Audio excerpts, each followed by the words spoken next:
Boa tarde a todas e todos. Mais uma vez, eu tenho o prazer de dar início às atividades de hoje do nosso grupo de pesquisa Conversas Civilísticas e fazendo só uma micro introdução e um agradecimento rápido, porque não sou eu que conduzirei as atividades do grupo hoje, eu ficaria aqui assistindo e vou falar só um pouquinho mais tarde, mas hoje eu tenho o prazer de receber aqui a professora Patrícia Rocha e professora Nilza Reis. A professora Patrícia vai trazer aqui suas ponderações sobre o tema que nós escolhemos, depois a professora Nilza vai fazer algumas considerações também sobre o tema. Lá no finalzinho eu vou bater um pouquinho de papo com vocês sobre essas questões também que forem trazidas. Em seguida, nós abrimos para pouquíssimas perguntas, só para que a gente tenha um diálogo rápido com as nossas convidadas de hoje. E ao final, né, nós terminamos ou paramos a gravação e ficamos aqui só entre os integrantes do grupo para bater um pouco de papo, para dialogar um pouco sobre os temas que forem discutidos hoje. Mas, desde já, agradeço demasiadamente, como já o fiz inúmeras vezes, professora Patrícia, por aceitar o convite de forma tão solícita, como o fez. Muitíssimo obrigado, professora. E professora Nilza Reis, que foi quem me acolheu na UFBA, foi uma das pouquíssimas pessoas que estavam lá comigo num domingo de sol em Salvador, eu suando que nem tampa de panela no dia da minha banca para admissão na faculdade. A professora Nilza estava lá, forte, firme, me vendo sofrer lá naquele dia. Então, eu tenho muita alegria de ter a professora Nilza nesse nosso primeiro evento com convidados externos e internos, por assim dizer. Então, é um prazer. Eu vou parar de falar. Professora Lise, a palavra está contigo. Vou tentar continuar organizando aqui a parte estrutural, tá? Mas já estou dando atenção plena às atividades do grupo.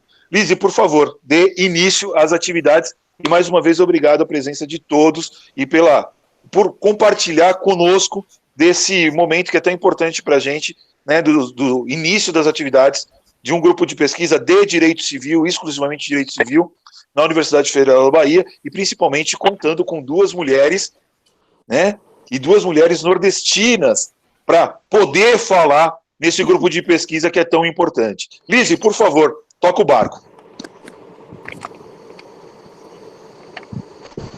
Lise, você está sem som. Puxa vida, pude falar isso pela primeira vez, o sem som não sou eu. Lógica, se não conseguindo me ouvir bem.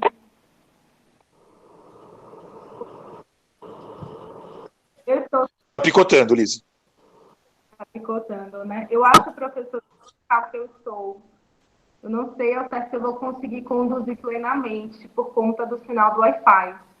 Mas, de antemão, né, eu já gostaria de agradecer, em nome de todo o grupo de pesquisa do Conversas Civilísticas, não só do grupo da gestão propriamente, mas em nome de todas as pessoas que são integrantes e fazem parte desse grupo de pesquisa, porque é uma honra trazer duas mulheres para poder debater um tema que me é tão caro, né? Mulheres nordestinas que aqui estão falando sobre uma temática que é muito importante e muito atual. Então, desde já, eu gostaria de deixar o meu muito obrigada, né? Estamos muito felizes e honrados de tê-las aqui. É um momento assim que nos é muito caro de verdade. E eu não sei ao certo se ainda está picotado, né? Vocês me sinalizam, que caso contrário, eu peço. Tá tranquilo, né? Que bom. Bom, sem mais delongas, até para não tomar muito tempo das nossas palestras, né? Realmente estou aqui muito ansiosa para ouvi-las. Eu gostaria de já passar a palavra para a professora Patrícia Rocha, que é doutoranda pela Universidade do Minho, em Portugal, mestra pela UFPE, e que vai nos falar sobre os efeitos da multiparentalidade na perspectiva do direito sucessório. Professora, fique à vontade, a casa é sua, seja muito bem-vinda, muito bem acolhida, e a palavra é sua, fique à vontade. Muito obrigada, professora Lise. Inicialmente, eu queria mais uma vez agradecer ao professor Leandro que foi quem entrou em contato comigo, que fez esse convite, e que eu não tive a mínima dúvida, disse que eu fui solícita porque não existia a mínima possibilidade de não atender essa convocação. Primeiro, porque eu sou uma admiradora do trabalho do professor Leandro. Segundo, porque falar de direito civil, falar de direito sucessório é uma grande paixão. Então, compartilhar essa paixão com outros civilistas é sempre um momento de muita alegria. E também do carinho especial de estar falando com nossos pares regionais, que acho que é tão importante a gente valorizar um pouco também a pesquisa dentro da nossa área e sair um pouquinho daquele eixo que sempre fica lá, sul e sudeste, e saber que a gente tem grandes pesquisadores aqui no Nordeste e que a gente precisa fomentar cada vez mais o trabalho desses pesquisadores. Então, eu me sinto muito honrada em estar participando dessa reunião na UFBA. Pensei, inclusive, na época que eu estava cogitando e escolhendo o local para fazer o meu doutorado, eu cogitei, inclusive até olhei o edital da UFBA, porque eu pretendia fazer um doutorado inicialmente no Brasil, mas não queria fazer. Aqui em Alagoas a gente não tem, a Universidade Federal ela não tem programa de doutorado, só programa de mestrado. Eu não teria interesse de fazer novamente na UFPE, porque eu queria poder estudar em uma escola diferente, né, com outros professores, com outra visão do direito, que eu acho muito enriquecedor. E cheguei a cogitar a UFBA, mas na época, pelos custos que isso me demandaria e a incompatibilidade dos horários, porque eu trabalho em 3 instituições de ensino, e acabou isso inviabilizando, e o doutorado em Portugal me apresentou um excelente custo-benefício, no sentido de também ter a possibilidade de ter contato com o direito estrangeiro, né, com outra cultura, ainda que seja bem similar ao nosso direito, mas com algumas particularidades muito interessantes, e com uma outra academia. Enfim, então é um prazer imenso estar aqui. Espero poder corresponder às expectativas de vocês.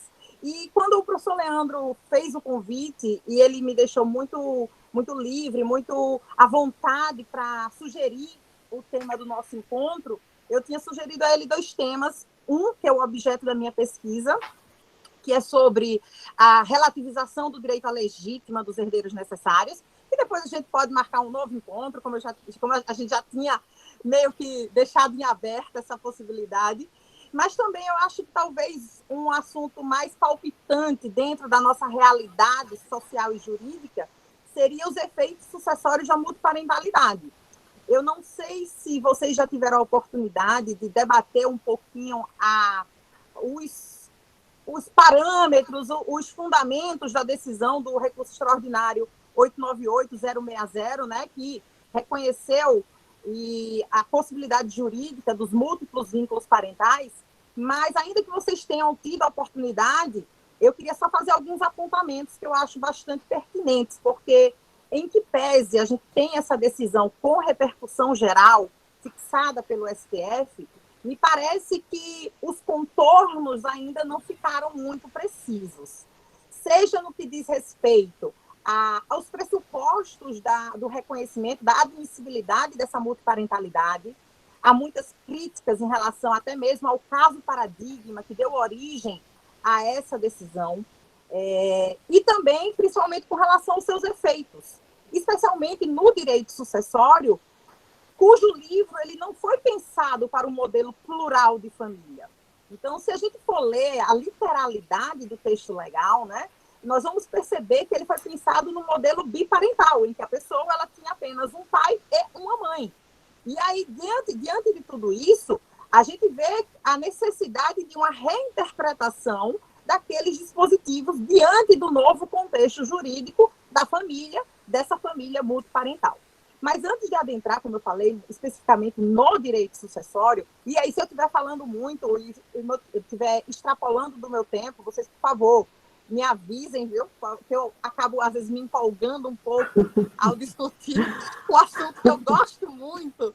Então, eu já deixo a possibilidade do corte. Professora, estou achando só mais alguns minutos, que aí eu vou tentando me policiar. Pois bem, a primeira questão que eu acho importante a gente discutir, levantar o debate, é com relação ao caso paradigma. Porque a situação, basicamente, era a seguinte: um casal, de pessoas que namoravam, eles houve uma gravidez desse relacionamento, e só que o pai da criança, o pai biológico, ele não registrou a filha. A mãe dessa criança, um pouco tempo depois de tê-la, começou um relacionamento com um outro homem. E este outro homem registrou essa criança como sua filha, ou seja, o pai socioafetivo era o pai que constava no registro de nascimento. A criança ignorava essa situação, que o seu pai registral não era o seu pai biológico, e só tomou conhecimento da situação aos 16 anos. Então, aos 16 anos, ela procura o pai biológico, e esse pai biológico, que nunca conviveu, não demonstrou qualquer interesse em manter um convívio familiar com ela, quanto mais assumir quaisquer responsabilidades parentais. E aí, a filha, ela resolve ingressar com ação judicial, e na época que ela entrou com ação judicial, o pedido dela não era de acúmulo de parentalidades, mas sim de substituição. Ela pedia que do seu registro de nascimento fosse excluído o seu pai socioafetivo e incluído o pai biológico. O pai socioafetivo, o pai biológico, eles foram ouvidos no processo, né? O pai biológico, lógico, apresentando sua defesa, argumentando o seguinte sentido: ok, existia um teste de DNA no processo, teste que deu positivo, ele não contestava o resultado do teste, mas ele dizia o seguinte: a autora da ação, ela já tem pai. Basicamente, o que ele queria dizer é isso: ela já tem pai, porque apesar de eu ser o pai biológico, outro homem assumiu essa parentalidade e registrou ela como sua filha. Então, não há sentido, a não ser um interesse meramente econômico, que esse registro ele seja modificado, porque uma coisa seria ela não ter pai, mas outra coisa, ela já tem pai, então ela teve quem assumisse essa responsabilidade familiar, essa responsabilidade parental. Pois bem, o pai socioafetivo, ele foi depor no processo e ele disse: eu concordo com o pedido da minha filha, mas mesmo que o meu nome seja retirado do seu registro de nascimento, eu não vou deixar de considerá-la minha filha. Então, ela vai continuar sendo a minha filha, mesmo que formalmente, juridicamente, deixe de ser. E a filha, ela dizia: eu quero alterar o registro, mas por mais que eu esteja demandando esse pedido, o meu pai socioafetivo, ele não vai deixar de ser meu pai. Eu continuarei considerando ele como meu pai, porque foi quem me criou. E aí, durante o trâmite, nas instâncias processuais, as decisões elas foram conflitantes. Em um determinado momento, se reconheceu o pedido do pai biológico em não ao promover a alteração do registro, e quando finalmente chegou ao STF, o STF, no Tribunal de Justiça, se reconheceu o pedido da filha, modificando a decisão de primeiro grau, enfim, chega ao STF, e o STF discute e passa a entender que aquela discussão ela tem uma relevância jurídica e que há muito tempo se discutia qual é o tipo de parentalidade que prevalecia, qual o vínculo de filiação que deveria ser, digamos assim, priorizado em detrimento do outro, se o biológico em detrimento do socioafetivo, ou o socioafetivo seria mais importante do que o biológico. E aí, por isso, a recepção da repercussão geral a este caso concreto. A discussão tem seus méritos, os fundamentos são realmente relevantes, os efeitos, as consequências da decisão de reconhecer o valor jurídico do afeto e até mesmo de reconhecer a multiparentalidade, ela é aplaudida pela grande maioria da doutrina. O que a doutrina critica em relação a este caso paradigma é o seguinte problema. O pai biológico, ele foi mantido no registro pura e simplesmente em função dessa relação consanguínea. em função da justificativa da aplicação do princípio da parentalidade responsável. Então, no momento em que ele é pai, ele não poderia se furtar à obrigação e ao seu dever de cuidado e as responsabilidades decorrentes dessa relação familiar com o seu filho, independente dele ter ou não ter outra pessoa que tivesse assumido essa função, inclusive assumido formalmente no registro de nascimento. O pai alegava o seguinte, o pai, como eu disse, alegava que o fato dela ter um pai socioafetivo, ela não teria interesse de reclamar o reconhecimento desta parentalidade, que era exclusivamente biológica. Inclusive, o próprio pai declara em depoimento no processo biológico que ele não convivia com essa filha e nem tinha nenhuma pretensão de começar a conviver, de ter um convívio familiar com ela. Então, ele deixava claro que não existe, além do elo biológico, não existia qualquer outro vínculo familiar, qualquer elo afetivo entre ele, pai biológico, e a sua filha. E aí, isso abre muitas discussões a respeito das, como o professor Flávio Tartucci fala, das chamadas ações argentárias, mercenárias, em que se buscaria o reconhecimento de multiparentalidade pelo simples fato do interesse patrimonial que aquela relação jurídica ela representaria. Então, fica essa discussão. O que é que deve ser realmente relevante na fixação da multiparentalidade? A parentalidade responsável enquanto princípio constitucional independente de afetividade, ou é preciso que, mesmo em relação ao vínculo biológico, existisse essa afetividade entre o genitor e o seu filho. E aí muitos artigos falam sobre uma multiparentalidade imposta, porque você impõe uma multiparentalidade exclusivamente por um elo consanguíneo. E até o professor Paulo Lobo, ele defende o seguinte, que a multiparentalidade ela deveria se basear na afetividade, mesmo quando se busca o reconhecimento do vínculo biológico.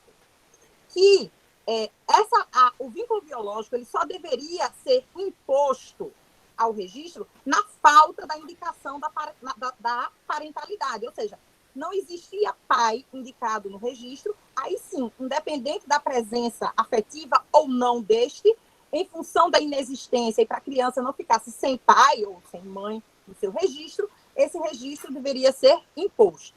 Mas já havendo uma pessoa responsável por essa função parental, que o registro, a multiparentalidade, ela deveria se basear na família plural de fato, no sentido de que é preciso haver uma convivência familiar que realmente demonstre essa pluralidade de relações parentais.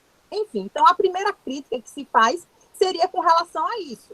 E até porque a gente tem isso abre brecha para outras discussões. Como a gente tem um caso de uma decisão isolada, mas é uma decisão judicial, que reconheceu multiparentalidade em adoção.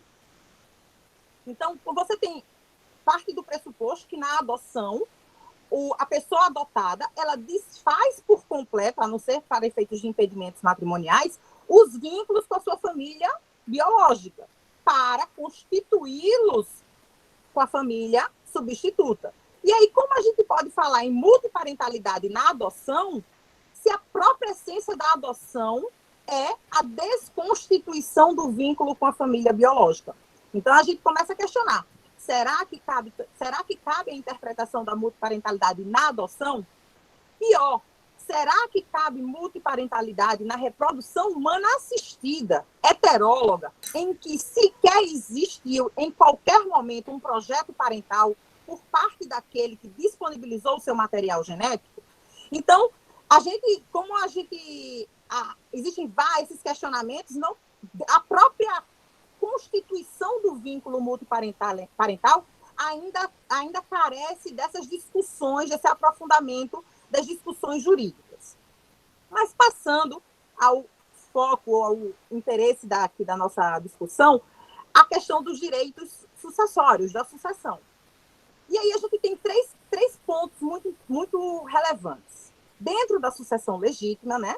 E aí partindo do pressuposto de que a pessoa ou não fez testamento, ou o seu testamento não abrange todo o seu patrimônio, a gente tem 3 pontos onde a multiparentalidade pode apresentar seus reflexos. O primeiro é na sucessão dos descendentes. E aí, com relação a esse, não há maiores problemas de interpretação. Porque se a gente toma como referência o artigo da Constituição que veda qualquer tratamento discriminatório entre os filhos, então, eu sendo filho, não interessa se eu sou filho de um pai, 2, 3, 4. Eu sendo filho, e esse vínculo jurídico sendo reconhecido, não há que se falar em enriquecimento indevido, porque não há como também se reconhecer direitos diferentes em relação a filhos. Pelo menos eu interpreto nesse sentido de que a questão do enriquecimento indevido ele deveria ser debatido antes do reconhecimento, para fins de discutir se caberia ou não o reconhecimento. Mas a partir do momento que é reconhecido como filho, então, a este filho, você não pode ter um filho de segunda categoria, em que a ele vão ser reconhecidos menos direitos do que aos outros filhos desta mesma pessoa. Então, o primeiro ponto seria esse. Não haveria maiores dúvidas, e aí a gente leva aquelas regrinhas do Código Civil. Se a gente está tratando de descendentes do mesmo grau, a divisão é por cabeça. Então, eu vou dividir a herança da pessoa morta em tantas partes quantos forem os descendentes, seja os filhos, seja os netos, bisnetos, e ainda a possibilidade daquelas hipóteses de direito de representação. Se eu tenho 2 mães e um pai, eu vou receber 3 heranças diferentes dos meus ascendentes de primeiro grau. Vou receber as heranças dos meus 6 possíveis 6 heranças dos meus 6 ascendentes de segundo grau e assim sucessivamente. Então, se eu sou parente, esse parentesco ele foi juridicamente estabelecido, não há por que não se reconhecer os direitos sucessórios. Então, a interpretação em relação à sucessão dos descendentes, não, na minha visão, não oferece maiores dificuldades de adequação. O problema começa a ser mais complicado quando a gente trata da sucessão dos ascendentes. Por quê? Porque no artigo 1636 do Código Civil, ele estabelece que na classe dos ascendentes, a divisão da herança se dará por linhas. Ou seja, eu vou separar a herança entre a família paterna e a família materna. E aí, se, por exemplo, uma pessoa que faleceu sem descendentes, ela tiver no seu registro de nascimento 2 pais e uma mãe, como fazer a divisão das linhas? Eu vou levar em consideração, aí a primeira alternativa seria, eu vou levar em consideração o gênero desses ascendentes, e aí, se são 2 pais e uma mãe, não interessa, eu vou dividir metade para a linha materna, e como essa linha só tem uma representante, ela fica com os 50% do patrimônio que cabe a esta linha, e a linha paterna continua com os outros 50%. E aí, a linha paterna, que tem 2 representantes, né, o pai biológico e o socioafetivo, então, eles dividiriam esses outros 50%. Então, no final das contas, eu teria a mãe recebendo 50%, um pai 25% e outro pai 25%. Aí eu pergunto, será que esta solução, ela seria a que melhor se amoldaria a ideia que o legislador tinha ao construir, ao elaborar esse dispositivo? Então, me parece que não, e a doutrina caminha também nesse sentido. Tanto é que nós temos já, inclusive, um enunciado das jornadas de direito civil que trata da interpretação deste artigo à luz da multiparentalidade. Então, segundo o enunciado, que consolida o entendimento de boa parte da doutrina civilista, ele diz o seguinte, o artigo 1836, ele deve ser interpretado da seguinte forma, eu vou dividir a herança não levando em consideração o gênero paterno-materno, mas as linhas tantos quantos forem os ascendentes. Então, se eu tenho 2 pais e uma mãe, eu vou dividir a herança entre esses ascendentes em 3 linhas, porque cada um dos meus ascendentes aqui, de primeiro grau ou de segundo, enfim, eles vão representar uma linha de parentesco na classe dos ascendentes. Então, a solução talvez pareça mais justa e adequada, na minha concepção, a reinterpretação do dispositivo seria dessa forma. A outra problemática seria com relação à sucessão dos irmãos, dos parentes colaterais. Porque o nosso Código Civil, ele trata os irmãos, sejam eles bilaterais ou unilaterais, de maneira diferenciada na sucessão. Se todos os meus irmãos forem bilaterais ou se todos forem unilaterais, não tem problema. A divisão é por igual, é por cabeça entre eles. Mas o Código diz, no artigo 1841, no artigo 1841, que os irmãos bilaterais, eles receberão o dobro dos irmãos unilaterais. Ou, mais precisamente, como o artigo diz, o unilateral recebe a metade que cabe ao bilateral. E aí a gente pensa, poxa, irmão unilateral é o irmão que é filho do meu pai com outra mulher ou filho da minha mãe com outro homem. Então, ele é meu irmão pelo elo que nos liga por um único ascendente, né, de primeiro grau. O irmão bilateral, ele é meu irmão como se fosse meu irmão duas vezes, porque ele é filho do mesmo pai e da mesma mãe. Então, nós somos filhos dos mesmos ascendentes e, por isso, ele tem um tratamento diferenciado. Só que eu pergunto aí, como fica a situação na multiparentalidade? Porque ela abre espaço para que eu tenha um irmão trilateral, quadrilateral, porque do mesmo jeito que eu tenho múltiplos vínculos parentais, os meus irmãos também podem ter múltiplos vínculos parentais. Então, eu posso ser ligada a eles, não apenas pelo meu pai e pela minha mãe biológica ou socioafetiva, o inicialmente registral, mas eu posso também pelos múltiplos que foram acrescidos ao registro a partir do reconhecimento da multiparentalidade. E aí eu pergunto, se o irmão bilateral deve receber o dobro do unilateral, quanto deve receber o trilateral? Ele recebe mais do que o bilateral? Ou ele vai receber a mesma coisa? E se eu tiver dois pais e duas mães? O irmão quadrilateral, ele vai receber mais do que o bilateral? Mais do que o trilateral? Como é que vai fazer essa organização da sucessão dos irmãos? Eu, há muito tempo, eu até estou escrevendo um artigo sobre isso, eu venho defendendo em sala de aula que eu acredito que essa diferenciação dos irmãos, ela deveria deixar de existir no nosso ordenamento. Então, porque na minha concepção, quando essa ideia da diferença entre os irmãos bilaterais e unilaterais, ela foi introduzida no nosso ordenamento, é porque se dava muito valor ao critério biológico. Então, existia uma valoração demasiada desse critério biológico, e aí, por isso, os irmãos bilaterais, eles eram considerados irmãos superiores ou, digamos, mais próximos do que os irmãos unilaterais. E aí, a partir do momento em que a gente tem uma remodelação do conceito de família, em que, pela lei, trazendo o conceito mais atual da Lei Maria da Penha, né? Que família é qualquer relação de afeto, então, para mim, diferenciar esses irmãos bilaterais e unilaterais soa incoerente. Até mesmo porque eu acho que quem fala, salvo me engano, mas quem também defende isso é o professor Mário Luiz Delgado. Ele diz que o princípio que veda o tratamento diferenciado entre filhos, lá da Constituição, ele se espraia, ele deveria se estender para todas as relações familiares geradas a partir do vínculo de filiação. E isso incluiria os irmãos. Então, se eu não posso tratar de maneira diferenciada os filhos, eu também não deveria tratar de maneira diferenciada os irmãos. Então, talvez essa seria uma forma, inclusive, de recepcionar de maneira mais tranquila e de uma maneira menos que necessitassem menos operações matemáticas, que já não é a nossa área de atuação de afinidade, né?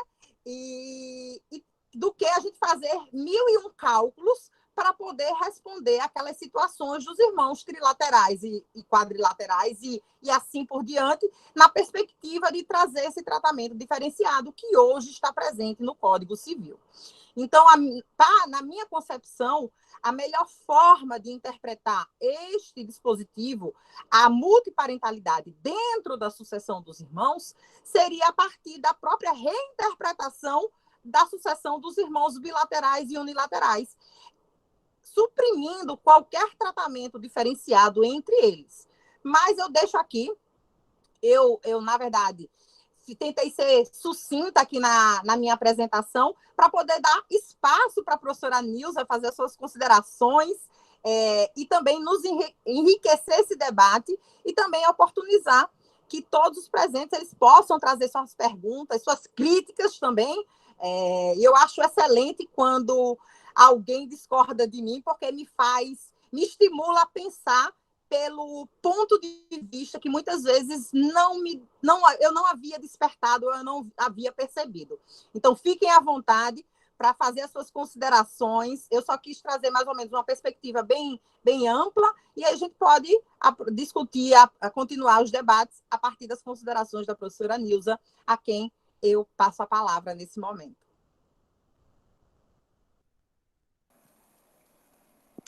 Bom, eu acho que a Ivy ainda está por aqui, salvo engano. Muito obrigada, professora Patrícia. Aliás, são inquietações que também perpassam, né, por tantas outras abordagens, né, como você trouxe. Às vezes até a gente precisa se aprofundar numa matemática, uma fórmula para tentar melhor compreender essas situações. Realmente é muito complicado, é uma situação que vem sendo demandada pela sociedade esse reconhecimento, mas a gente não pensa realmente nessas implicações. Então, são também inquietações que compartilho com a senhora. Eu queria ver se a Ivy ainda está online. Estou aqui. Pronto, já vou passar a palavra para a pessoa certa. Fique à vontade, eu faço às vezes para apresentar essa professora maravilhosa. Professora Patrícia, foi uma honra ouvi-la. E hoje está sendo uma tarde de imensa satisfação para mim, porque além de ouvir sobre um assunto que eu tenho uma verdadeira paixão, que é a multiparentalidade e direito sucessório, eu tenho uma honra de apresentar a minha eterna professora, doutora Nilza Reis. Eu sou graduada pela UFBA na turma de 97, e tive a satisfação de aprender direitos reais com a professora Nilza. Então, para mim, é sempre uma deferência e um orgulho e poder participar de um debate com a minha eterna professora é muito bom para mim. Então, sem delongar, porque eu estou realmente emocionada, eu vou passar a palavra para a professora Nilza. Professora Nilza, é um prazer tê-la conosco. Pro, precisa abrir o seu microfone de novo, professora Nilza, por favor. Eu tive que ir. E a câmera... Não é somente o senhor, né, professor Leandro? Pronto, deu certo. Eu, inicialmente, gostaria de dizer que metade da Bahia foi meu aluno, né? Com certeza. Do tempo que eu ensino, para mim é sempre um prazer revê-los, onde quer que estejam. Gostaria de cumprimentar a todos, gostaria de agradecer ao professor Leandro Cunha, cujo concurso realmente eu assisti, e, além disso, tive o prazer imenso de recebê-lo enquanto chefe de departamento de direito privado à época, e fico muito feliz de vê-lo tão produtivo, é tão honroso para a Faculdade de Direito tê-lo como professor. Então, o resultado daquele concurso nada mais fez senão justiça, professor. É um prazer enorme sempre tê-lo, e obrigado pelo convite. Professora Patrícia, eu vi no seu currículo a sua posição de conselheira da OAB, que Lise nem mencionou. Eu fui advogada há muitos anos, hoje sou juíza federal, e de todas as coisas que eu fiz, o que mais me deu alegria e até hoje me dá grande prazer de recordar foi a advocacia. E na advocacia eu tinha uma área enorme de família e cheguei a ser conselheira estadual e federal. No Conselho Federal eu tive grandes colegas. Lá foi uma fase, para mim, de vida extraordinária. Talvez o defeito seja meu, eu acho que ser juiz pesa muito. Mas talvez isso tenha a ver com o senso de responsabilidade que eu tenho, né? que eu digo sempre aos meus funcionários, processo não é um mundo de uma juntada de papel com número de folha. É vida e patrimônio de outras pessoas. Sempre julgar é muito difícil e é muito pesado, né? E é por isso que eu acho que, em matéria de filiação socioafetiva, nós estamos, não é nós no Brasil, não, nós no mundo, engateando. Então, nós temos perplexidades que, às vezes, absorvemos a ideia de que a melhor coisa do mundo é ser filho socioafetivo, como se isso fosse resolver as coisas na vida real, na concretude da vida. Antes, a filiação só existia de uma maneira, que era biológica. Em Roma surgiu a adotiva, não em homenagem a filho, que ele não era objeto de preocupação, nem razão de preocupação alguma.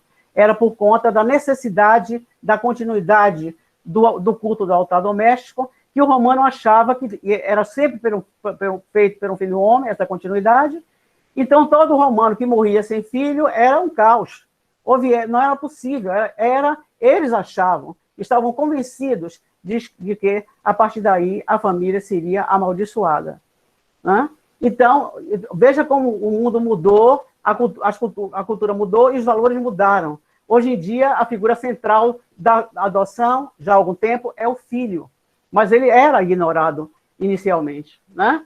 Então, o que é que eu vejo hoje? Muitas vezes, nós temos a impressão de que a filiação biológica foi para o segundo plano, né? Porque é ótimo ser filho socioafetivo. Mas quem é o filho socioafetivo? É alguém que eu quero ter com o meu filho porque eu quero ter um filho? Simplesmente não. Filiação, qualquer que seja ela, biológica, socioafetiva e adotiva, tem que ser real. O princípio da paternidade responsável sozinho não resolve as coisas. Então, eu, pessoalmente, data vênia dos ministros do Supremo, sou contra esse caso paradigmático que deu lugar à tese 622 do Supremo Tribunal Federal, de repercussão geral. Por quê? É esvaziado, e mais, observe, é esvaziado de sentido uma paternidade sem nenhuma realidade. E aí dizia a professora Patrícia que há um precedente ainda solto, né, singular, em relação à multiparentalidade na adoção. Então, nós vamos andar também para a multiparentalidade das crianças e adolescentes oriundas da reprodução humana assistida. Não vai ficar só na ancestralidade. Então, o que é que nós estamos fazendo com essas pessoas? O que é que eu estou dizendo isso? Porque alguém julga. Outro dia, na minha tese de doutorado, que é direito do filho socioafetivo à desconstituição do seu vínculo parental. Porque eu só encontrei 2 casos nos quais a criança absorvida no vínculo socioafetivo foi ouvida ou teve assegurado o seu direito de manifestar a vontade quando possível. Ninguém lembra da criança, ninguém lembra do adolescente que vai ser incorporado a uma filiação socioafetiva. E aí vem o mais grave. Ninguém lembra que a relação parental é uma via de mão dupla. O Brasil, como o mundo em geral, está indo para um envelhecimento significativo. Em 2030, segundo os dados do IBGE, de 3 pessoas, 2 terão mais de 65 anos de idade. Então, esses filhos terão que dar, porque são recíprocos, os direitos aos alimentos e o direito sucessório. Eles terão que dar assistência a esses pais, né? Porque não pode se eximir disso. Então, eu acredito que em qualquer área, quer de alimentos, quer de direito sucessório, é preciso que se constate a existência real e atual das relações parentais. E aqui eu recorro às lições brilhantes, sempre brilhantes, de Pietro Perengeri, que quando enfrenta as relações, os deveres e as obrigações familiares, diz de maneira categórica que elas precisam ter o seu exame aprofundado, porque esses deveres, essas obrigações, essas relações têm em seu núcleo muito mais situações existenciais do que patrimoniais. Então, eu acho que nós temos que... Tudo que eu estou dizendo aqui, nada é verdade absoluta, porque não existe isso. Isso são impressões minhas, a partir de estudos e de pesquisas feitas em vários sistemas jurídicos. Eu acho que a filiação socioafetiva e também multiparental ela resulta de um casuísmo. Tem que ser, o caso concreto tem que ser examinado. Então, eu conheço uma pessoa que ele casou, teve uma filha com essa pessoa, que era a esposa dele, e um dia, infelizmente, indo a um posto de gasolina, o frentista disse a ele: doutor, a sua mulher está aí, no motel vizinho ao posto, com um homem. Quando ele fez o DNA da menina, ela não era filha dele. Então, ele entrou na justiça, e a juíza perguntou: o senhor gosta dela? Eu disse, enquanto eu imaginava que ela era minha filha, eu gostava. Ele virou pai dessa menina, ela sumiu, desapareceu, hoje já é maior de idade, não tem vinculação. Aí eu pergunto, essa moça é filha desse homem? Esse homem é pai dessa menina? Não é possível. É uma realidade. Por isso que alguns autores dizem que, mesmo em termos sucessórios, é preciso que a vinculação seja real. Eu acho que a ordem de vocação hereditária, que chama as pessoas que são consideradas sucessores legítimos, herdeiros, ela embute uma presunção de proximidade de quem vai suceder em relação ao sucedido. E tanto isso é verdade que na classe dos colaterais, depois do 4º grau, não vem ninguém. A sucessão morte-causa só alcança, por força da incidência da lei, até o 4º grau no parentesco colateral. É muito difícil decidir a vida alheia, porque isso é vida, não é algo aleatório, não é algo abstrato. As pessoas vivenciam aquilo ali. Então, eu acho, dizia até na minha conversa preliminar com o professor Leandro, que a filiação socioafetiva poderá ajudar muitíssimo o desenvolvimento da dimensão real e atual da própria filiação biológica. Onde não há afeto, onde não há cuidado, onde não há responsabilidade, não pode haver família. Eu vejo nos livros de família solidariedade familiar. Eu dava aula um dia dessa matéria e um aluno me perguntou: professora, quando eu saía da sala, e as famílias que são infernos? Elas existem. Não adianta adorar a pílula, me desculpe a sinceridade, é como eu sei ser. Existem famílias que são verdadeiros infernos. E as pessoas vinculadas a ela nem sempre podem se libertar e terminam adquirindo problemas mentais, inclusive, pela convivência daquele ambiente que não é sadio. Então, a solidariedade familiar é algo que deve existir, mas que nem sempre existirá. Então, eu sou a favor da multiparentalidade como algo que é excepcional, como disse o ministro Belize no julgamento do STJ, no recurso que ele julgou no STJ. Então, não é algo comum. As pessoas não vivem buscando a multiparentalidade. Porque é diferente de 10, 15 filhos, que são do mesmo casal, a multiparentalidade traz questões super problemáticas, questões existenciais, não são teóricas. Né? Nós já temos essas questões dentro de uma mesma família que tem os filhos todos sendo bilaterais, filhos do mesmo pai e da mesma mãe. Imagine de várias origens. Na minha tese de doutorado, por exemplo, eu localizei um caso inusitado, que é uma mulher, dizia ela, isso saiu no jornal, inclusive, que ela doou um filho para 2 mulheres que viviam em união estável homoafetiva, com a condição de que quando a menina nascesse, ou o menino nascesse, que o nome dela constaria do assentamento de nascimento dessa criança. Quando essa criança nasceu, as mulheres colocaram as mães, elas duas, e alijou a mãe biológica. E foi para a justiça e terminou que essas 3 formularam um acordo e o parecer do Ministério Público foi: cumpridas as formalidades legais do acordo, somos pela homologação. O acordo, como foi feito? Isso era novembro de um ano qualquer. Essas mães pactuaram que, em novembro de um ano qualquer, que a partir de janeiro do ano seguinte, as 2 mães homoafetivas não moravam em Salvador, no estado da Bahia, moravam em São Paulo, que no mês de janeiro do ano seguinte, a mãe biológica iria para São Paulo e teria direito de ver a sua filha, que também era filha das outras 2, preferencialmente sábados e domingos, com tempo determinado. Aí eu pergunto, isso é filiação socioafetiva, mas foi considerado assim. Qual é a chance que essa mãe biológica teria e tem de ter o amor ou afeto da sua filha biológica? Ou seja, há riscos na filiação socioafetiva, quando quem está decidindo sobre ela não tem a exata dimensão que está decidindo sobre aspectos existenciais da vida dos outros. Então, eu penso que tudo isso que nós estamos discutindo aqui, achei as colocações da professora Patrícia geniais, mas acho que o legislador é que tem que interferir nisso aí para resolver, para não acontecer o que aconteceu com o artigo 1790 do Código Civil, que estabelecia uma excrescência em relação ao direito sucessório do integrante sobrevivo de uma união estável. Quando existiam as jornadas de direito civil, as primeiras, eu fui a todas elas, todos os integrantes dos grupos de estudo queriam que se chegasse ao artigo 1790, e nós não conseguimos jamais chegar. Quem chegou foi o Supremo, julgando inconstitucional. Então, há coisas que o doutrinador e o intérprete não pode fazer.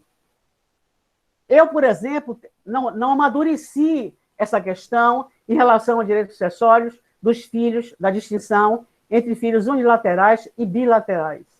Há filhos unilaterais que a família que tem os bilaterais jamais conheceu.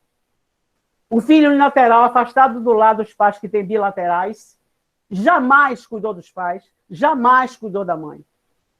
Só se for a mãe dele lá, ou o pai dele lá. Então, eu não sei ainda se nós estamos amadurecidos bastante. Estou falando, não é de mim, estou falando das pessoas que vivenciam situações nas quais não tem ligação nenhuma com os irmãos. Às vezes até bilaterais. Infelizmente, a família mudou. Felizmente, eu tive o privilégio de ter uma família extraordinária. Meu pai já faleceu, mas dentro de mim, na minha vida, jamais ele morrerá. Não há dia nenhum em que eu não lembre dele.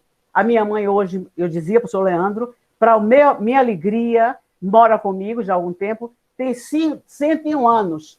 Quando ela esquece da idade dela, eu escrevo e prendo na parede. Quantos anos você tem? Olha aqui, 101 anos.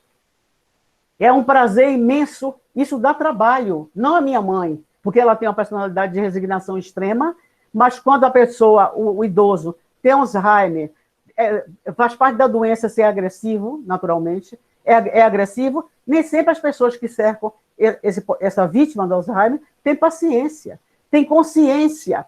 Imagine isso na multiparentalidade.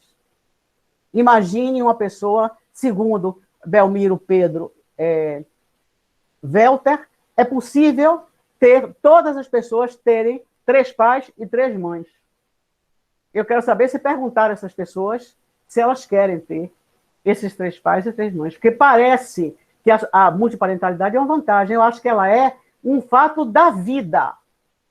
A multiparentalidade é um fato da vida, presente hoje muito no mundo contemporâneo por conta das famílias recompostas, que inundaram o mundo, não só no Brasil, inundaram o mundo. O que a gente tem aqui no Nordeste não é a família multiparental, é a família monoparental, a qual o Código Civil não dedicou sequer um artigo.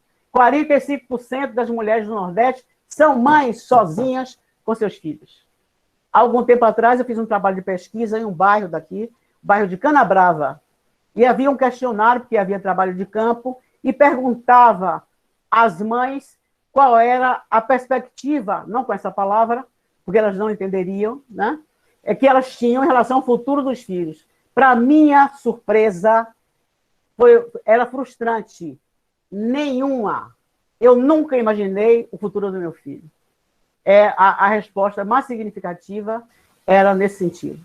Não havia uma preocupação dessas mães com o futuro dos filhos.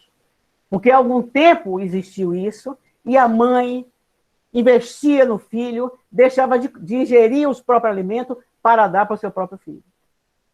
Hoje em dia, nós temos as ruas cheias de crianças que são alugadas, são maltratadas e por aí vai. A infância abandonada, mas os livros de direito, a infância é tudo de maravilhoso. A minha foi extraordinária. Na minha infância, sempre existiram quintais. Nos quintais existiam fantasias, circos, malabarismos e coisas assim. Hoje as crianças não têm mais isso. O grande instrumento da criança é o celular. É uma geração solitária e silenciosa. Talvez as lives mude agora um pouco isso. Porque, apesar de distante, nós podemos estar próximos. Então, eu acho que em matéria de multiparentalidade, nós, a partir da socioafetividade, mas também de multiparentalidade, eu acho que nós temos muito que amadurecer ainda. Não podemos pretender, lógico que os arranjos vão ser feitos, talvez o melhor seria mediante testamento, que o brasileiro não gosta de utilizar, porque acha que é um mau agouro. Ele solucionaria muitas questões, né?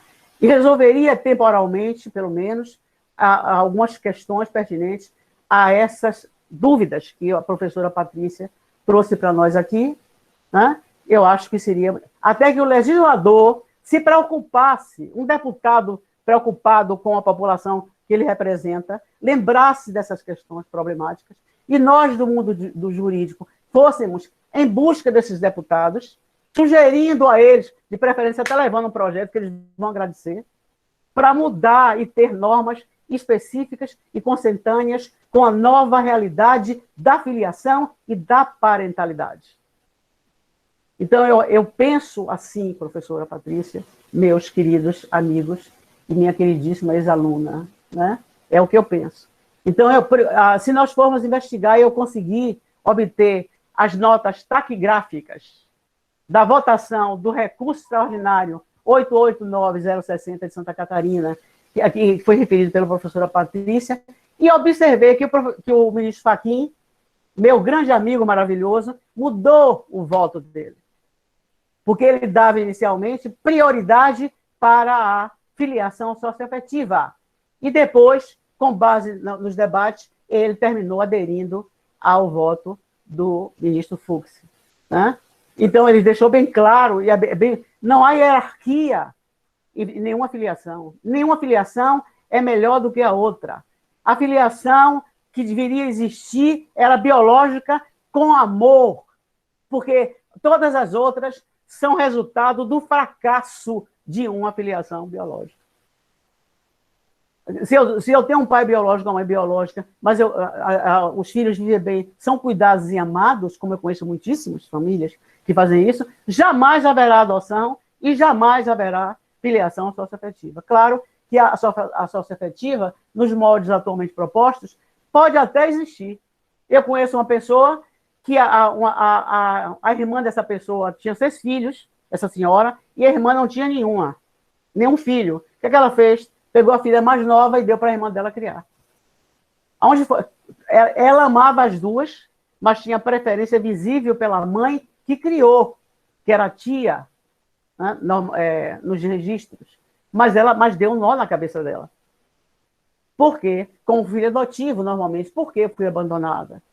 Então, nós não podemos esquecer que a filiação socioafetiva pode ser uma coisa sadia, porque pode acontecer que seja mesmo, né? As mães e os pais estão ali, pessoas, né, várias, vivendo e atuando como pais e mães, e termina que é uma coisa boa aquela criança ter vários pais e mães, sabendo que ela também terá obrigações e deveres com eles, se eles tiverem a sorte de viver muito, louvando todos nós para que eles tenham saúde. Porque se não tiverem, o ônus desse filho da multiparentalidade vai ser extremamente pesado. O que significa dizer que algo que surgiu como uma coisa maravilhosa, né, termina sendo uma coisa pesada. O professor Schreiber, depois do julgamento desse recurso extraordinário, 889-60 de Santa Catarina, escreveu um artigo, publicou um artigo falando sobre as grandes questões. Para algumas delas, só há elucubração, como essas elucubrações que a professora Patrícia, de maneira adequada, fez, né? Mas a solução nem sempre será aquela que nós imaginamos que deva ser, porque cada cabeça é uma sentença. Ser juiz não significa estar fora das mazelas humanas. Eu levo comigo, enquanto juíza, um feixe ou a soma das minhas vivências pessoais. Então, eu digo todos os dias que eu e todos nós temos em nós Deus e o diabo, sejam eles quem forem. É uma questão de escolha, uma questão de eleição. Então, eu prefiro Deus, seja ele quem for, como dizia Fernando Pessoa. Mas há pessoas que não. Então, quando nós nos deparamos com alguém que, para nós, é uma pessoa má, o que é que a gente fala? Ele tem um problema mental. Não, necessariamente não. Vai ser bom para ele. Se ele praticou um crime, ele vai para a medida de segurança e 3 anos depois ele está na rua.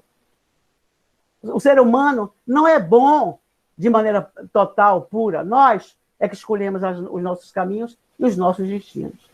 Então, essas ponderações que eu estou fazendo, louvando a precisão e o brilhantismo da professora Patrícia, que ela fez colocações extraordinárias, mas eu me preocupo muito, talvez até em razão da minha vivência de vida pessoal, né? Já que eu tomo conta da minha mãe, espero que ela seja eterna, né? Mas sei das questões que eu tenho que enfrentar. A minha tia, irmã da minha mãe, faleceu agora de Covid, pegou da cuidadora. A cuidadora transmitiu. Então, eu dizia para o professor Leandro, nós temos que ter 500 olhos. Eu não saio de casa desde março desse ano. Porque todos os dias, quando a cuidadora chega, que eu não consegui ninguém para ficar de maneira permanente, eu estou na porta com um vasilhame pressurizado para cobrir a pessoa de cima até embaixo. Imagine isso na multiparentalidade. Eu acho que o universo está em crise, os valores estão em crise, e nós devemos, por enquanto, adotar a posição que vem sendo consagrada pelo Tribunal Europeu de Direitos Humanos, de acordo com o caso concreto. Mas é preciso que eu, enquanto julgadora, tenha um conhecimento profundo disso. Eu não posso pegar um artigo de alguém sem colocar interrogações, porque qualquer pessoa que vai escrever, especialmente se ele está com a formação do passado, ele vai ser traído e nem sabe disso. Então, ele está fazendo uma afirmação que nem sempre é possível de ser concretizado para dar felicidade. Antes de eu descobrir que o preâmbulo da Constituição Americana falava do direito de felicidade, eu dizia na minha sala de aula, o direito é a tentativa do ser humano de possibilitar que nós sejamos felizes. Então, nós não podemos ficar arriscando a vida dessas pessoas. E direito de família, e com projeção na sessão, é uma área extremamente sensível, porque dentro dele estão situações basicamente existenciais, que variam na forma de manifestação de família para família. Então, há famílias em que os pais são solenes, exigem um respeito extremo, até do passado, com o pé no passado, dos seus filhos. Já há outras famílias que não. O pai, se nós conseguirmos visualizá-lo em meio aos filhos, vai pensar que todos eles são irmãos. Porque o respeito não resulta da autoridade, que é uma palavra que está presente no direito de família, como poder parental, como função, que todas são provenientes do direito administrativo e, portanto, traz íncito uma carga poderosa. Então, observe quantas coisas nós temos ainda para estudar, eu pelo menos, e para aprofundar no futuro em relação a isso. Então, a minha preocupação em relação à multiparentalidade, e por via de consequência, o exercício do direito sucessório, é a realidade daquela relação. Eu não sei, por exemplo, como é a realidade de alguém que tem 3 mães e 3 pais. Qual é a disponibilidade de vivências produtivas dessas pessoas? 3 pais e 3 mães, 6 ascendentes de primeiro grau. Qual é a realidade disso? Essa pessoa que tem esses 6 ascendentes de primeiro grau tem o mesmo grau de empatia com essas pessoas? Tem afetividade do mesmo jeito com essas pessoas? Por isso que eu sou pelo casuísmo. Provado a realidade das vivências existenciais proveitosas desses familiares, é lógico que o direito sucessório há de incidir a semelhança do que ocorre com direito a alimentos, inclusive na via inversa, porque nada impede que o filho da multiparentalidade faleça antes dos seus pais, antes dos seus ascendentes de primeiro grau, como até falou a professora Patrícia, né? Então, muitas questões desafiarão a nossa possibilidade de compreensão e muito mais as soluções, né? Então, no julgamento desse recurso extraordinário 889/60, era visível as divergências acerca da mesma questão. Se alguém examinou as notas taquigráficas e teve a curiosidade de examinar o voto proferido pelo ministro, saudoso ministro Teori Zavascki, aí todos vocês entenderão o que eu estou dizendo. Então, o aprofundamento dessas questões é que nos levará a uma disciplina adequada, mas, para mim, todos os direitos advindos da filiação deveriam estar jungidos à realidade da sua existência. Paternidade formal, sem sentido, não pode ser reconhecida em homenagem à paternidade, ao princípio da paternidade responsável, porque ele está na Constituição. Ele tem que vir para a vida. E se não há dever de cuidado do pai com o filho, depois do filho em relação ao pai, não existe a relação parental sadia.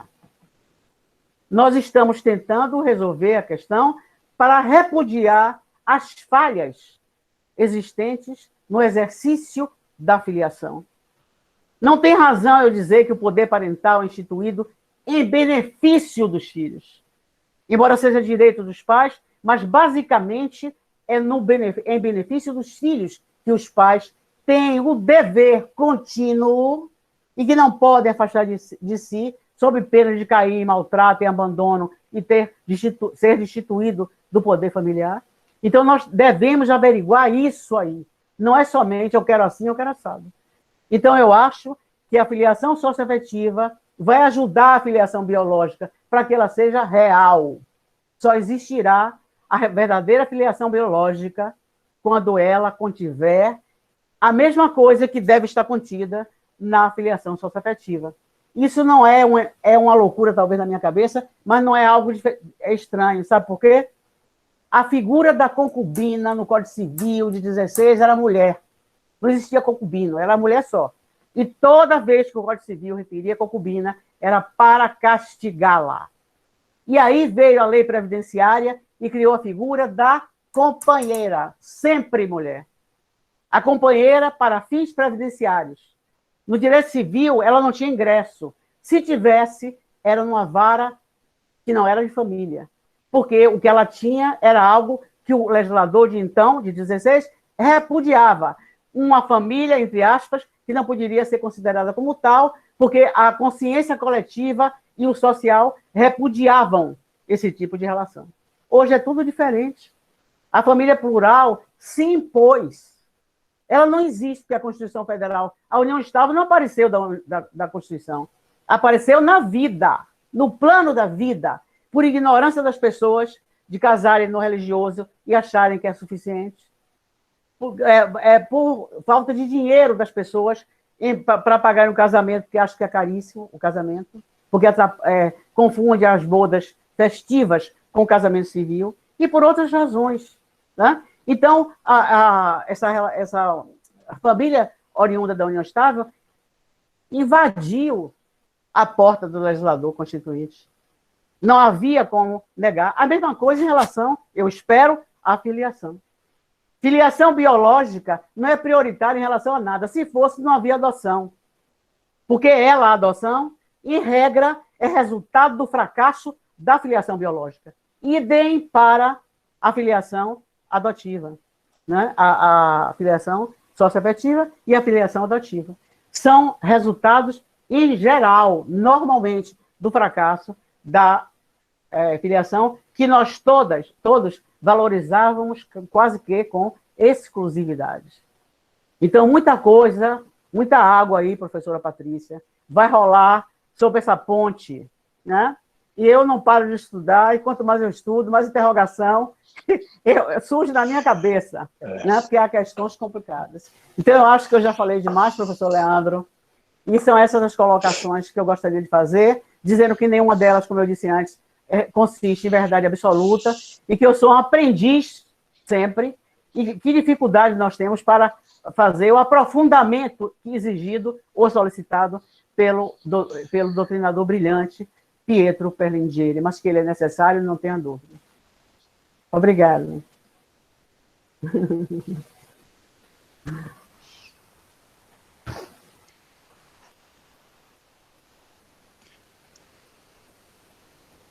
Lise, acho que você está sem som ainda, não sei se você está aí. Ive, Lise, vocês? Eu sigo sem som, acho. Você está com som, mas sem imagem, agora voltou a imagem. Acho que agora deu certo, vai lá. Estamos aqui ainda absorvendo essa palavra. Eu confesso que estou aqui ainda absorvendo essa palestra, professor, porque ambas foram fantásticas. Realmente causam inquietações, né? E são coisas para a gente trabalhar, né?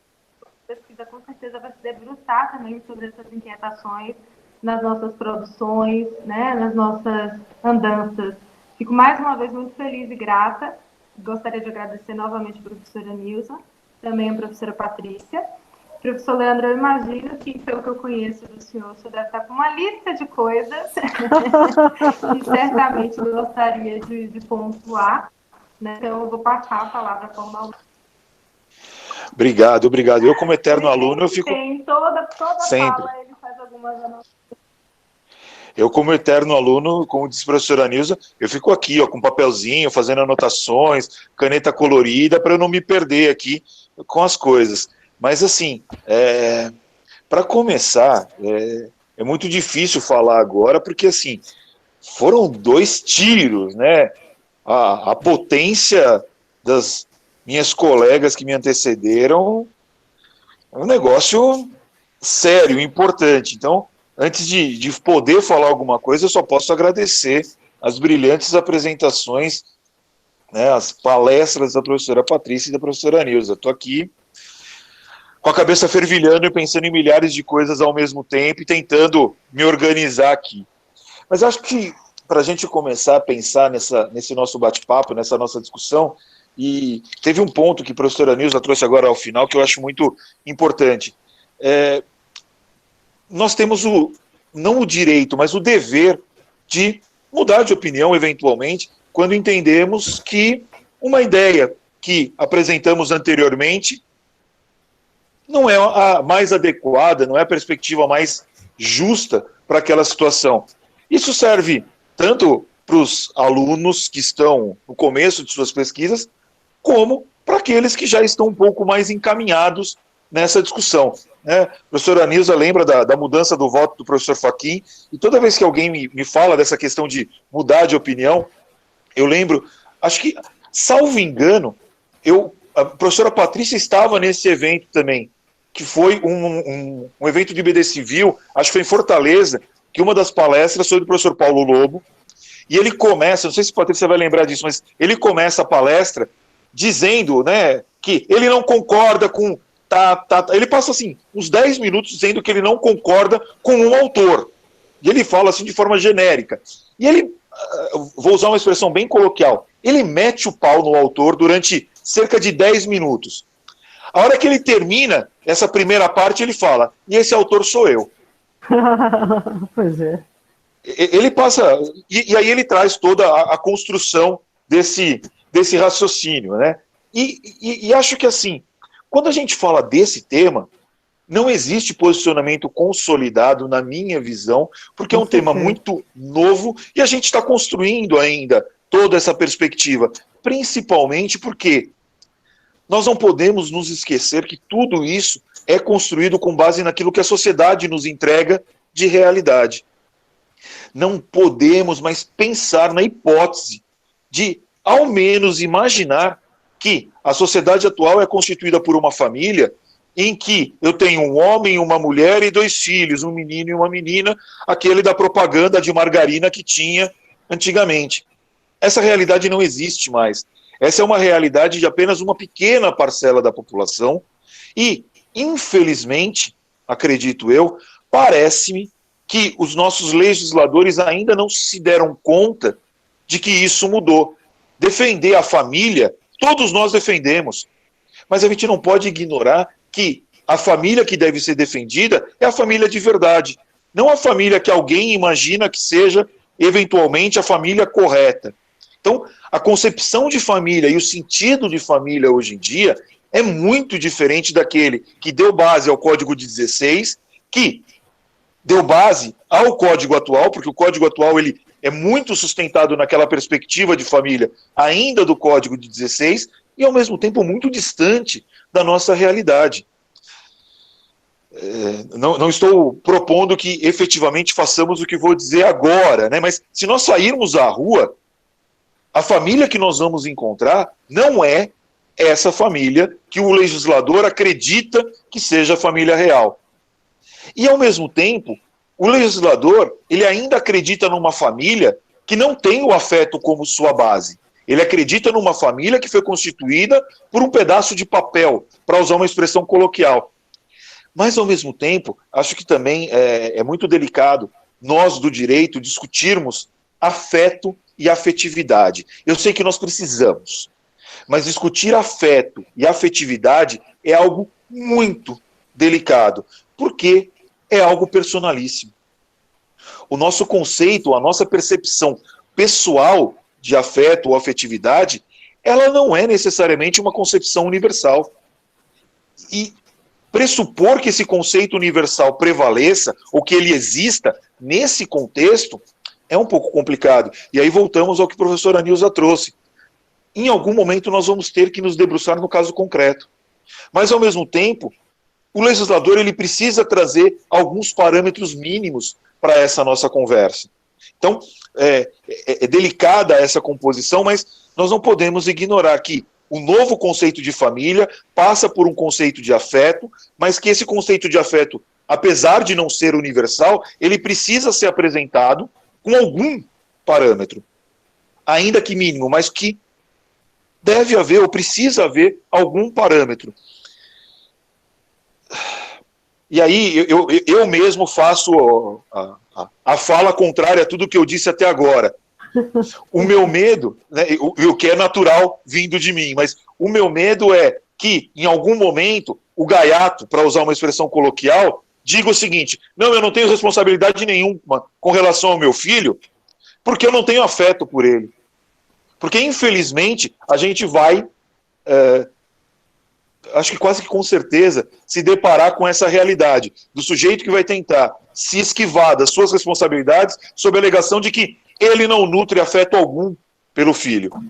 Que, de forma ainda que indireta, a gente vê acontecendo muito nos tribunais hoje em dia, com aqueles sujeitos que falam sobre, né, vou pagar a pensão, mas não quero ver meu filho, ou que acha que uma coisa está vinculada à outra, enfim.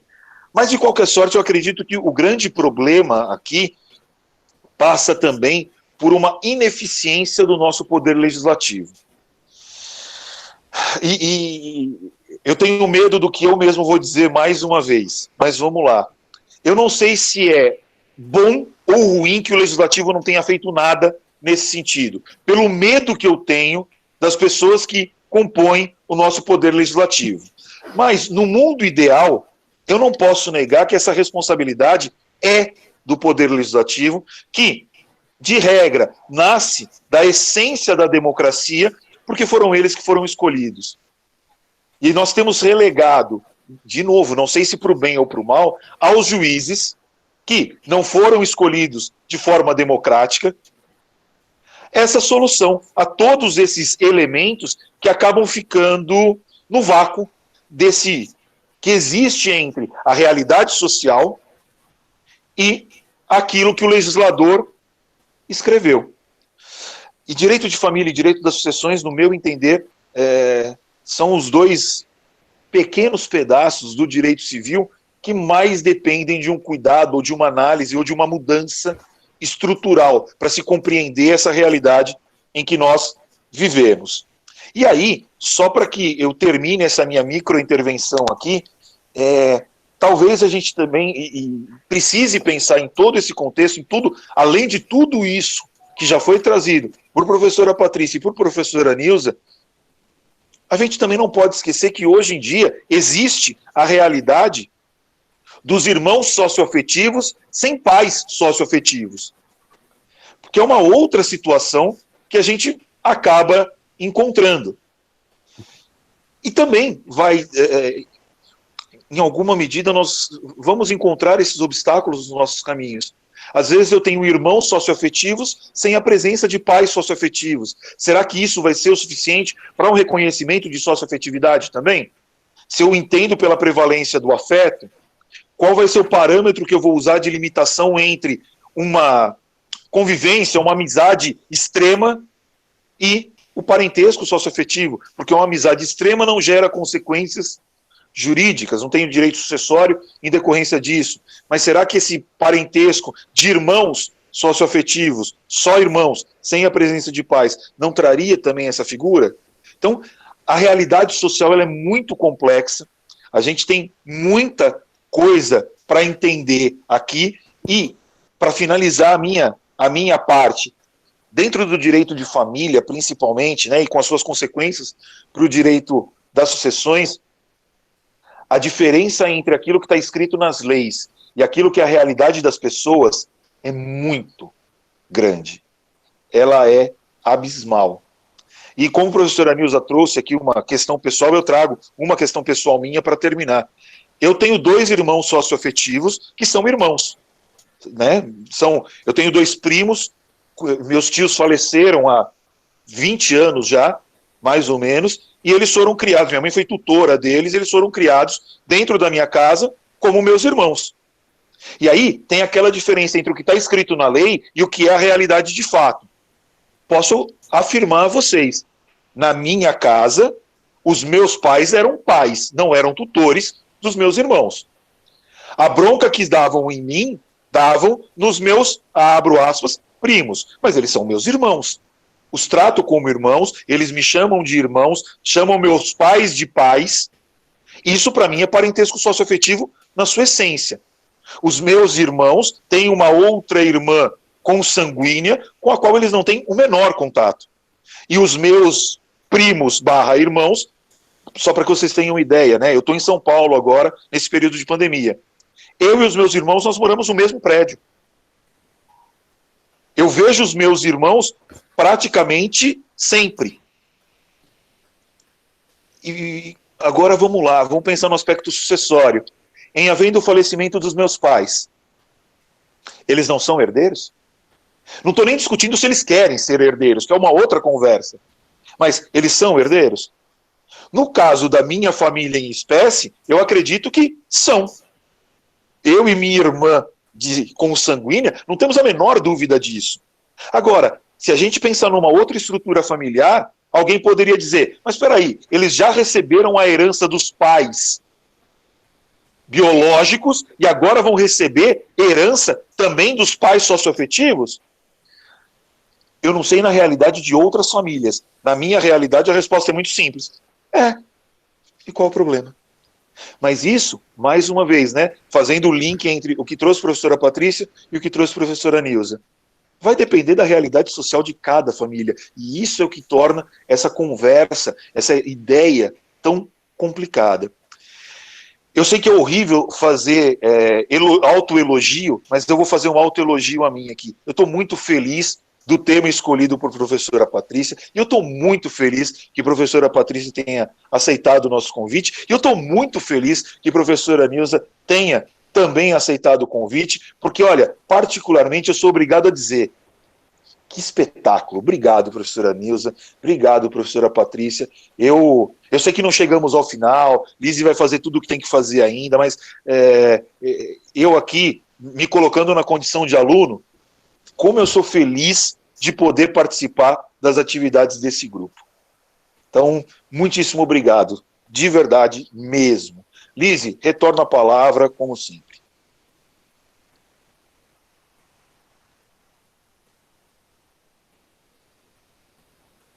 Maravilha. Professor, eu queria te pedir um apoio, porque eu caí 2 vezes nessas intercorrências, eu não consegui verificar se no chat tinha alguma pergunta em específico. Se alguém tiver alguma pergunta para trazer, né, para as palestrantes, para o professor, enfim... Deixa eu só fazer um comentário rápido aqui. Deixa eu fazer um comentário rápido aqui, Lise. Professora Nilza, nós temos aqui, eu não sei se ainda está, eu vou só confirmar aqui, mas professor Douglas White estava aqui conosco. Estou vendo a cabecinha de Douglas. Fiquei muito feliz de vê-lo aqui. Muito Tudo obrigado, bem, professor Douglas. Bom vê-lo. Bem. Viu? Enfim, voltemos aqui então às atividades. Lise, eu não vi nenhuma pergunta em específico aqui. Posso ter deixado passar alguma coisa, tá? Então, de minha parte aqui, acho que só retornar a palavra às professoras e aí a gente encerra essa parte geral e aí a gente agradece a todos e ficamos brigando entre nós.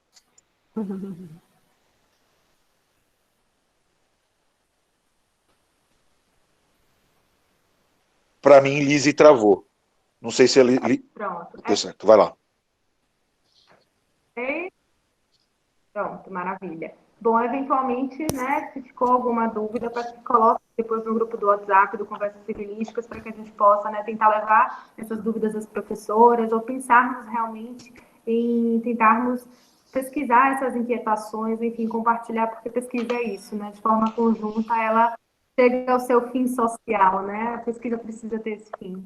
Enfim, queria mais uma vez agradecer e oportunizar, claro, né, para que as professoras, caso tenham alguma perspectiva, falar, começando pela professora Patrícia, posteriormente a professora Nilza, né, sobre as colocações que aqui foram trazidas. Caso queira, professora Patrícia, a hora é agora. Tá bom, obrigada. Bom, eu só confirmando, professor Leandro, eu estava nesse evento de Engenharia Civil e a humildade do professor Paulo, eu acho que a humildade consegue ser ainda maior do que todo o conhecimento que ele possui. A humildade em reconhecer expor publicamente essa mudança da opinião dele, a crítica que ele fez ao próprio pensamento anteriormente exposto, a humildade de acolher. O professor Paulo é uma pessoa, eu faço parte do grupo de pesquisa dele na UFPE, que é o CONREP, Constitucionalização das Relações Privadas, e sou muito feliz, aprendo, assim, eu digo que a minha vida acadêmica é completamente diferente antes e depois que eu entrei no grupo de pesquisa. Seja por poder compartilhar nas reuniões presenciais e virtuais agora, né, que estamos tendo, sempre ser brindada com as colocações, com o direcionamento do professor Paulo, que sempre é muito enriquecedor, seja por estar presente também com outros grandes professores, outros grandes nordestinos que estão desenvolvendo excelentes pesquisas, mas, assim, o acolhimento do professor Paulo, especialmente do professor Paulo, de se mostrar disponível para atender, para tirar dúvidas, para debater ideias e acolher principalmente quem está começando, né? Quem ainda está nessa caminhada do seu, digamos assim, do seu lugar ao sol dentro desse universo jurídico. Então, eu sou muito fã, eu sempre declaro absurdamente, sim, sou imensamente fã dele. E até engraçado que uma vez, uma reunião, eu Paulo, me desculpe a petulância, porque é petulância, mas eu vou discordar da opinião do senhor. E ele morre de rir, ele é super, super, super acolhedor, até mesmo às críticas alheias ao seu pensamento. Então, acho que é isso que faz ele o faz muito grande. Patrícia, até vou pedir uma gentileza aqui, mande meu abraço para o professor Paulo, professora Fabíola, professor Marcos Erhardt também, do CONREP, tá? Eu esqueci de fazer esse pedido, mas mande o nosso abraço a todos eles, por favor.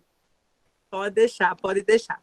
E aí, só fazendo uma consideração que eu acho muito pertinente, que foi reiteradamente salientado pela professora Nilza, a questão da realidade social, da multiparentalidade representar a realidade. E foi justamente aquele primeiro ponto que eu estava falando sobre os parâmetros para o reconhecimento dela. Será que... E aí eu vi alguém... subiu a mensagenzinha, mas eu não consegui ler a mensagem toda do chat. alguém meio questionando se, então, a irresponsabilidade parental vai ser biológica, você não reconhecer essa parentalidade simplesmente pelo critério biológico, não estimularia essa irresponsabilidade, como também o professor levantou. E aí a gente, na verdade, a gente não tem respostas prontas para ainda são muitas inquietações que demandam um aprofundamento de uma pesquisa, um aprofundamento dos debates, das discussões, para a gente tentar trazer elementos que, inclusive, ajudem o próprio julgador, porque a doutrina tem esse papel muito importante de colaborar na construção do raciocínio jurídico, né, do pensamento jurídico, e para poder também trazer as bases para a construção das decisões que devem ser apresentadas aos conflitos concretos que se colocam. Então, apesar dos processos de família, sucessões, muitas vezes correrem em segredo de justiça, eu não vi, pelo menos até o momento, não tive nenhuma notícia de casos concretos envolvendo sucessão de multiparentalidade, que tenham sido judicializados e sobre os quais se tem algum tipo de algum conflito, mas é só uma questão de tempo. Então, é uma questão de tempo dos efeitos concretos daquela decisão, eles começarem a demandar respostas do judiciário. E aí concordo plenamente quando a gente fala da necessidade da adequação, da atualização da nossa legislação, desde que a gente conseguisse efetivamente trazer a resposta que refletisse a realidade social, né? Infelizmente, eu acho que a religião tem todas as suas grandes aspectos positivos, mas eu acho que a religião ela não pode se misturar ao direito. E aí, infelizmente, por conta disso, eu acho que talvez essas questões envolvendo as relações familiares e, por consequência, o direito sucessório, esbarrem muito no trâmite legislativo, porque muitas dessas questões das normas e das propostas de projetos de lei em trâmite visam trazer a realidade social para o mundo jurídico, e essa realidade social muitas vezes não é muito aceita por uma bancada religiosa que está representando boa parte da população, sim, mas que vai de encontro à própria realidade em que essa população ela está inserida. Então, eu compartilho dessa ideia da necessidade desses assuntos serem objeto de um processo legislativo próprio, de ter dispositivos legais pacificando e tutelando, ainda que em relação ao afeto, de maneira mais genérica, mas com relação à sucessão, talvez normas mais concretas, mais direcionadas, como hoje a gente tem as normas do nosso Código Civil, mas de antemão, ante a ausência dessas normas, de se estimular cada vez mais o trabalho da doutrina, no sentido de fomentar os debates e a pesquisa sobre esses assuntos que, infelizmente, ainda despertam tantas controvérsias e ainda precisam ser amadurecidos. Então, são temas que, apesar da decisão do STF, eles não são pacificados e eles necessitam desse amadurecimento que só o diálogo científico é capaz de produzir. Então, fica aqui as minhas últimas considerações sobre o que foi falado após a minha fala, e, mais uma vez, registrar o meu profundo agradecimento pelo convite e a grande satisfação, o enorme prazer de estar com vocês aqui nessa tarde hoje. Professora, obrigado. Acho que a professora Lise caiu aqui pelo que eu vi, então eu vou fazer as vezes aqui. Professora Nilza, suas considerações, por favor. Observe que, quando eu falei da questão da paternidade responsável esvaziada, eu estava falando no contexto desse voto do Supremo Tribunal Federal, né? Porque é lógico, primeiro, um filho que não tem nada a ver com o pai biológico tem direito a requerer alimentos dele. Até quando esse pai vai ter que pagar esses alimentos, esse filho? No máximo 24 anos, ou até mais, porque está estudando e por aí vai. Ou seja, chega um momento, como ele não tem vivências comuns, aquela relação se esvazia completamente. Eu tenho muito, como o professor Leandro referiu, a questão do afeto. O que é o afeto? É muito perigoso a gente trabalhar com esse afeto solitariamente, né? Porque há pais, por exemplo, que nem manifestam o afeto nos modos que nós achamos que deve ser, né? Mas eles são extremamente rígidos, mas são, de algum modo, estão tendo cuidado, o dever de cuidado, exercitando a paternidade responsável, por aí vai. Por isso que eu falei em vivências existenciais íncitas à qualidade de pai, de mãe e de filho. É muito mais do que o afeto. Não adianta eu amar e não fazer nada. Eu amo, tá bom. Mas é isso? O afeto significa isso? Não. Primeiro que o exercício de afeto não é uma coisa fácil, né? Porque a vida não segue numa linha reta, há caminhos tortuosos, vielas e avenidas, e eu, enquanto mãe, eu, enquanto pai, tenho que estar preparado para essas vielas também. Eu sempre disse que o último porto que existe para um filho é se está com o pai e com a mãe. Porque ele não pediu para vir aqui. Alguém assumiu esse ônus de colocar e não pode abandonar. Por pior que seja, porque quando os outros abandonam, pai e mãe é o coração gigante. Deve ser, né? Então, o que eu quis dizer foi, solidariedade familiar não existe no vazio. Quando eu referi às famílias que são verdadeiros infernos, segundo um aluno meu referiu em sala de aula. Quando eu falo de paternidade responsável, eu não quero dizer que o pai vai botar o filho no mundo. Não, eu não quero mais ele, não tenho amor por ele, não. Até porque isso pode acontecer assim que a criança nascer. Quando a criança é recém-nascido, não existe amor recíproco, não existe vivência de experiências recíprocas. A partir de algum momento, a criancinha, mesmo de dias, de meses, pode esboçar um sorriso, esboçar um envolvimento emocional com o adulto.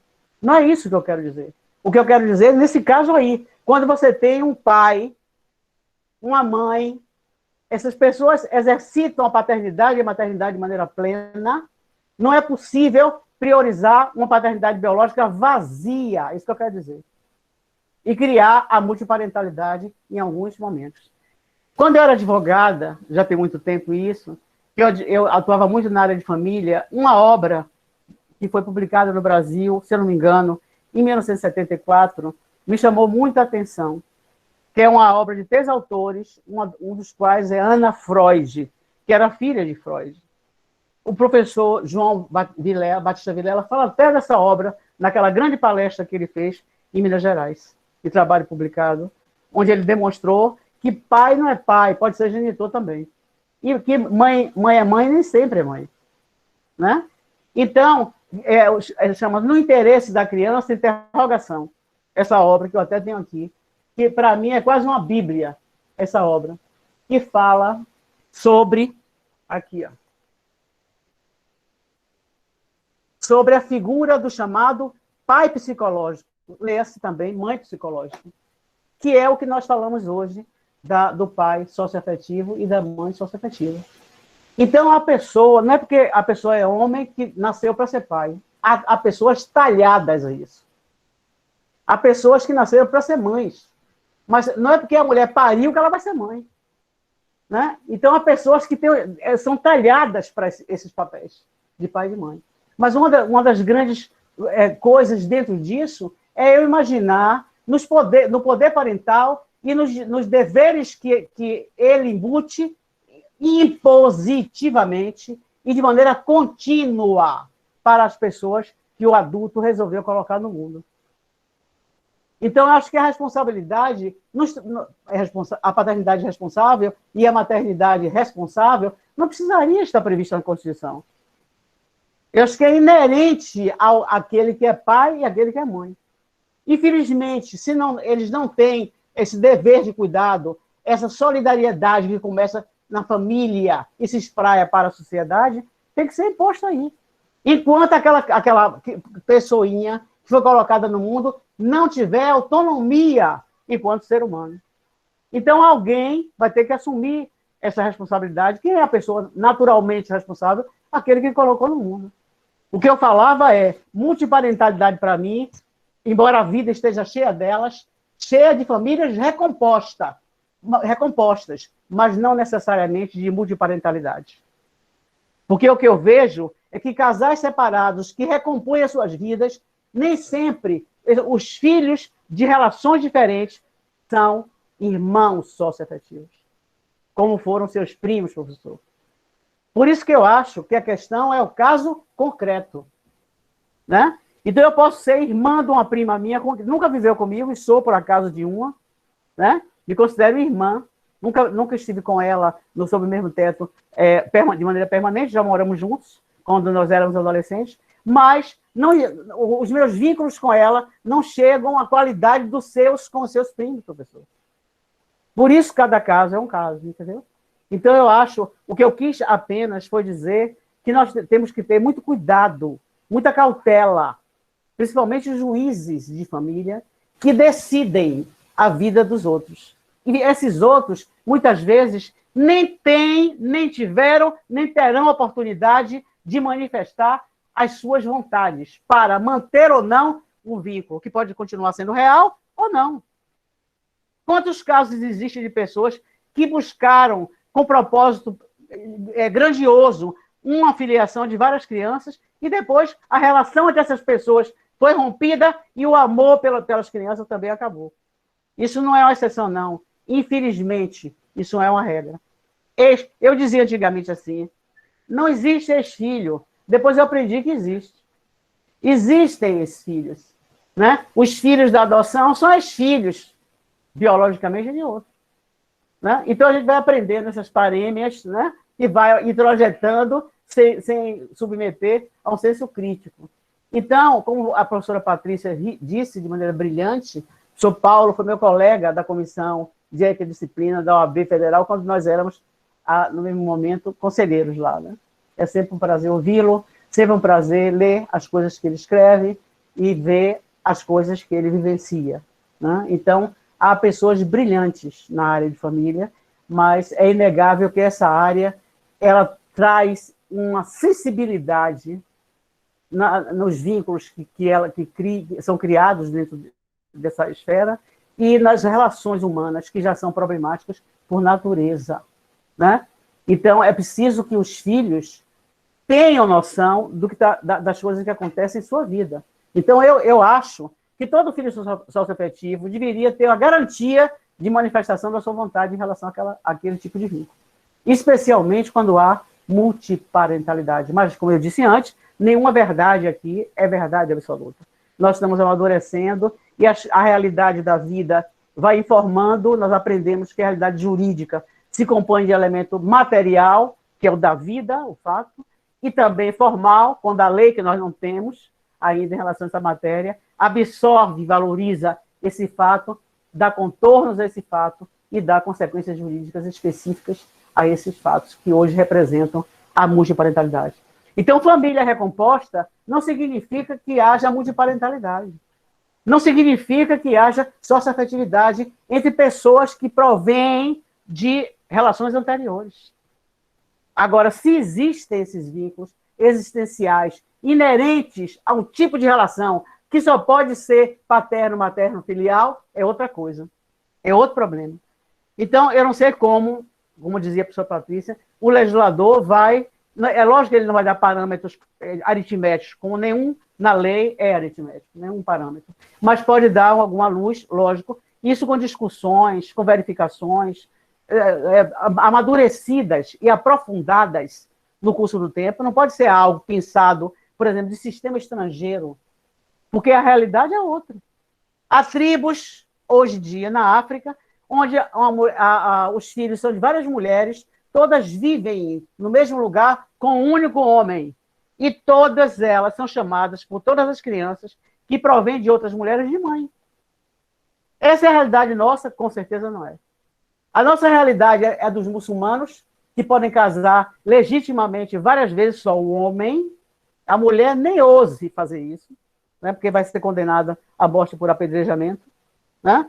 Então, observe como são diferentes as realidades. Então, é muito complicado quando nós começamos a pensar coisas estrangeiras achando que é uma maravilha, mas às vezes não vai funcionar aqui.